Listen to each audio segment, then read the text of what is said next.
I'll be sharing my ordeal with you, so if you have some free time, I hope you'll listen and find some relief. When I returned from a business trip and opened the front door of my home, my wife was suddenly kneeling in the hallway. "James, I've had an affair. The other man's wife found out." That was what she said. This was the end of January. It caught me completely off guard. My reaction was a dumbfounded response. "Huh?" Anyway, I said, "Let's move to the living room. This isn't the place to talk." And I noticed our child was nowhere to be seen. When I asked my wife, she said, "She's at my parents' house." My wife's parents live about a half-hour train ride away. I tried to understand what had happened and what had been going on from her explanation. I told myself I need to respond calmly and made a rule for myself that questions to my wife should be polite. Looking back, our conversation was unnatural, which only added to the stupidity. My wife was saying something in a low voice, but I couldn't hear her well. In the living room, my wife knelt again, saying, "Please forgive me," in a downtrodden voice. "I haven't heard anything yet. Such behavior won't improve my impression of you. Please sit over here." When I said this, my wife lifted her head and sat on the chair. That's when I noticed that her eyes were swollen. She must have cried her eyes out. Below is the situation of her affair being exposed to the other woman, according to my wife's explanation. "One morning when you were on your business trip, the other man's wife called my cell phone and asked to meet me for a discussion. When I took a half day off from work in the afternoon to meet her, she asked me straight up, 'You're having an affair with my husband, John, aren't you?' And I admitted yes. I have the evidence of infidelity obtained through a private investigation, and I would be asking you for damages. I would also report to your husband. James is on a business trip and cannot respond immediately. He is scheduled to return in a few days. Then I need you to contact me when your husband returns." Before contacting the other woman, I asked my wife for the rough details. "Who was the man you had an affair with?" "John. He is my former boss." Thinking, it's such a cliche, the guy is a textbook adulterer. I checked the New Year's card holder. It was there. "He came to our wedding, didn't he?" "Yes." "When did you start the affair?" "A year ago." "Was it just this past year? Could there have been something before we got married? That's my guess." "There was nothing before we got married." "I'll confirm this with the other woman. She must be questioning it too, and if the testimonies don't match, I'll check again." "I'm sorry, there was a relationship before we got married." I almost fell over. It was like a scene from a comic book. Or rather, this is getting long. I'm sorry for the poor storytelling. My wife gave me the contact information, and I had no choice but to call the other woman. "Is this Mrs. Davis? I apologize for calling so late. This is James. I am Catherine's husband." "This is Davis. Thank you for getting back to me. I'd like to set up a meeting for the four of us. James, would you be available tomorrow?" "I have work, but I can make time in the afternoon." "Great. Let's meet at San Paulo Restaurant at 3. Please pass along the invitation to your wife as well." That was the rough idea, but the actual conversation was more awkward. After I relayed the time and place of the four-person meeting, the interrogation resumed. At the time of the affair's discovery, here's the deal. I'm 34, working for a manufacturing company. My wife is a 33-year-old civil servant. We have a 5-year-old child and have been married for 7 years, with an average sexual frequency of once a week. My wife kind of looks like a younger Meryl Streep, but not flat-chested. There's also an adult film actress that looks exactly like her, but I don't know her name. She's a different person from my wife because their body features are different. I'm not particularly good looking. People often tell me, "Your wife is a knockout. You've got yourself a better half that's out of your league," and it's like Beauty and the Beast. Moving on, I kept asking her questions. It's all I could do. "What was the cause of the affair?" I don't know." "Was it something I did?" "I don't think so." "What do you want to do now?" I don't know." "Do you plan to divorce me and marry him?" "I don't want a divorce. I don't want us to break up." "Why not? If you don't love me, there's no point in staying married, right?" "That's not true. I love you."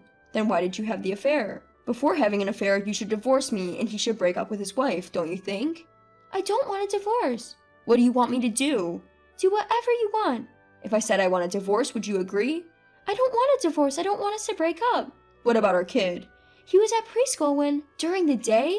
The more I ask, the more disgusting truths I hear. "Is our child really ours?" "Don't doubt it. Emma is our child." "Please let us have a DNA test. You have done things to be doubted." My wife broke down in tears. Here's what I learned from her. 1, she had an affair before we got married, but it ended when we decided to get married. 2, she rekindled her affair with her former boss when our child started preschool. 3, they used hotels and, incredibly, our own house for their trysts, for which we are still paying our mortgage. Hearing that they did it in our house, my eyes landed on the small wine cellar. "Did you drink some of them?" Yes, I'm sorry." "I thought the number of bottles seemed fewer." Damn, I should have remembered how many bottles I had. The conversation lasted about 3 hours. I was wiped out. I just want to take a bath and go to sleep. But after what's happened here, I don't think I can sleep here anymore. Or use the bathroom, obviously. I decided to say, I'm leaving now, and started packing. I'll take some clothes, a suit, toiletries, and a sleeping bag. I guess I should grab my bank book and valuables so I don't drain my savings dry. Ah, it's a pity to waste the wine. Let's pour it out before leaving. Now there must be something else to do. That other guy isn't coming back, right? Looking back, it's what you think. This was clearly an act of madness. Somehow I had convinced myself I won't be coming back here. My wife pleads, I'm sorry, please don't leave, but I ignored her. No matter what she says, I am resolute in my silence. I don't remember what else she cried out. I packed my checkbook and valuables in a document case, a change of suit and a garment bag, and loaded them into the car. Holding 2 bottles of wine and some cheese, I got in the car. That night, I parked in a random parking lot along the highway and spent the night in the car drinking wine. Although I read it out plainly, I was definitely angry and I cried too. The next morning, I submitted a business trip report to the office and borrowed an IC recorder for an interview. In the afternoon, I took a half day off and drove to the meeting location. Catherine had already arrived. Under the daylight, her hair was messy, her complexion poor. Not that I was any better, having not showered either. We were a couple emanating an aura of poverty. At that time, Catherine was apologizing to me, but I can't recall what she was saying. The other couple arrived. The guy was a tanned, older gentleman trying to look young, but compared to me, he was undoubtedly handsome. His wife had a strong and attractive fox-like face, and judging by their bags, they seemed to be affluent. We took our seats and exchanged formal greetings along the lines of, "Sorry about my foolish wife," and "Sorry about my husband." Initially, the 2 responsible for the affair were sent to separate seats at the counter, and I started talking with the other woman. We cross-checked each other's accounts of the situation, confirmed any discrepancies, and discussed how to move forward. We haven't decided yet, but I think it's probably over. We will postpone our divorce until next year. A pension issue, huh? I intend to send a demand letter for damages to Mrs. James. I will also claim damages from your husband. I demand in writing that your wife resign. I probably won't have the right to interfere with my wife's job anymore. Please demand as you see fit, Mrs. Were among the shared words between the wronged parties. Next, I had a face-to-face meeting with the man, while the other woman and Catherine went to separate seats. The man suddenly prostrated himself. Again, huh? I sighed and told him to lift his head so I could hear his side of the story. After that, we had a 4-way meeting.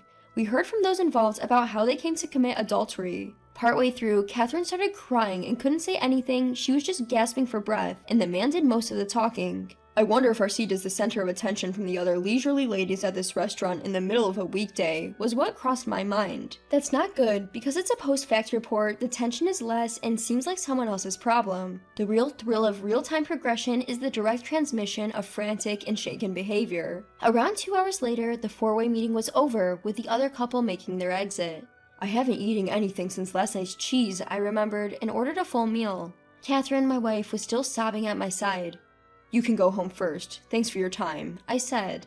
While slurping up my spaghetti, I forced it down with water and then spoke with my wife. Please come home. I'll head to my folks' place and leave our house empty.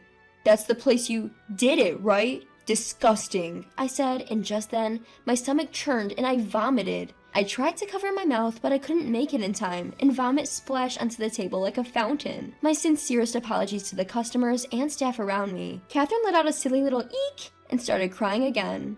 I rushed out of the restaurant after a quick apology to the staff, not even waiting for my change at the cashier's desk. I'm really sorry for causing such a scene. I put Catherine in the car and headed home. She kept crying, retching, and saying, "I'm sorry, it's my fault."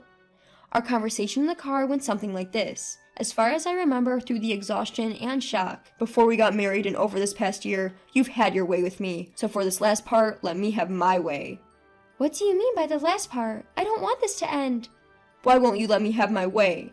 I don't want a divorce. Apart from that, you can do whatever you want. Do you want me to keep vomiting my guts out for the rest of my life? I'm sorry, please forgive me. I can't keep this up. This was followed by a ceaseless back and forth that felt like a replay of the previous night.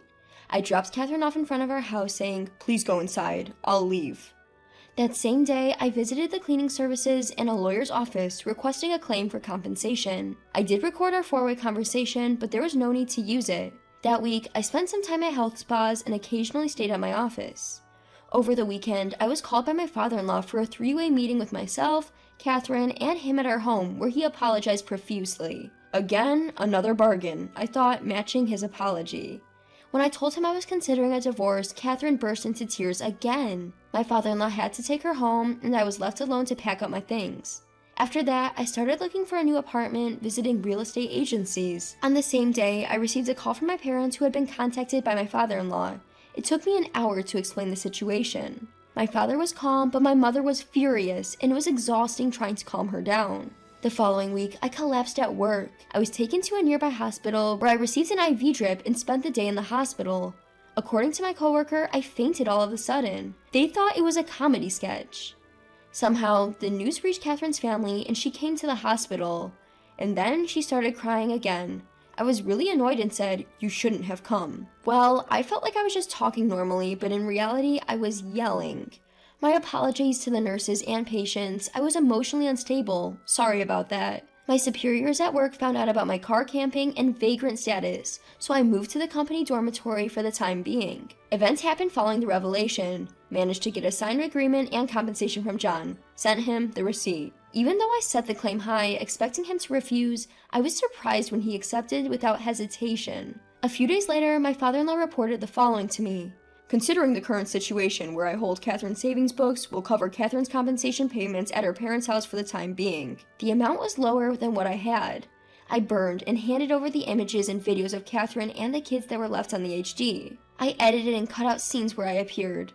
Looking back, I don't understand why I was doing such a meticulous job. Every weekend, I had meetings with Catherine. There were times when her friends were present too.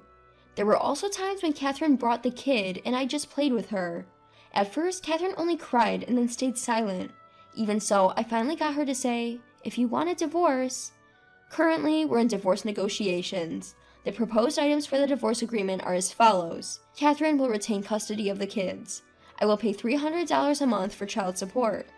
Compensation and property division will offset each other, and Catherine's parents will buy our house. I realize Catherine's parents are rich. The property disposal is taking quite some time. I didn't go after the custody. Despite my big talk, I still haven't gotten a DNA test done. My feelings towards the child are, to be honest, a dilemma. I understand they're a different individual, but they are a part of Catherine. It's a hard conflict to describe. I plan to pay child support but not see them again. I'm thinking about making a lump sum payment to sever ties. I feel sorry that I seem cold compared to other cheated husbands. As for the follow-up, whether it's a promotion or demotion, I don't know, but John was transferred. Since it was sudden, this issue was probably the cause. This information came from Davis. Catherine hasn't quit her job and is commuting from her parents' house. Nobody's living in our 1.5-year-old house at the moment and it's under appraisal, which is a drop in the bucket. I moved into an apartment. After moving, I sold my car. Tired yet? It's not over, just a bit more. I thought about the DNA test again in case the child wasn't mine. Child support could be reduced and I might get more compensation.